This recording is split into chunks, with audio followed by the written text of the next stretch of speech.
आज मु बनई सुपर टेस्टी साबुदाना बड़ी बहुत ही टेस्टी बहुत ही यमी यार प्रस्तुत प्रणाली जदि देखा चाहते चलते देखिए ये मुझे कौन कल ना गोटे गोटे कप साबुदाना को राति सारा एमती सोक करके रखी थी देखु पूरा बतरी गला गोटे कप साबुदाना पे मुझे 6 कप पानी नहीं आते कि लुण देदेवी जीरा देदेवी एवं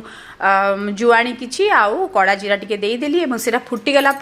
जोटा सक होता साबुदाना को पकई भल भाव में फुटेदवा देखो गोटे बॉयल आसला टे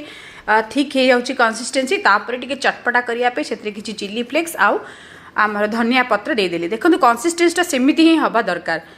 तापर जाकि से सब गुड़ाक गोटे प्लास्टिक सीट पकई मु सब गुड़ाक घरे ही सुखई दी कारण से दिन भुवनेश्वर बहुत वर्षा होता ना तो से घरे ही सुखई दी गोटे दिन तापर नेक्स्ट डे मत कि खरारे टे सुखा पड़ा आ थर्ड डे रे मोर एकदम रेडी होता सागु बड़ी जोटा को देखी मुझे बहुत खुशी हो गली आउ लेट न करके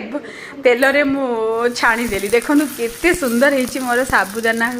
बड़ीटा बहुत ही टेस्टी होता देखो आप साउंड रू जापे केते करारा होता फ्रेंड्स आपन को जदि मोर ये सागु बड़ी रेसिपी भल लगा तो काइंडली लाइक शेयर सब्सक्राइब करेंगे। Thank you for watching friend thank you so much मस्त एकदम best the best thank you.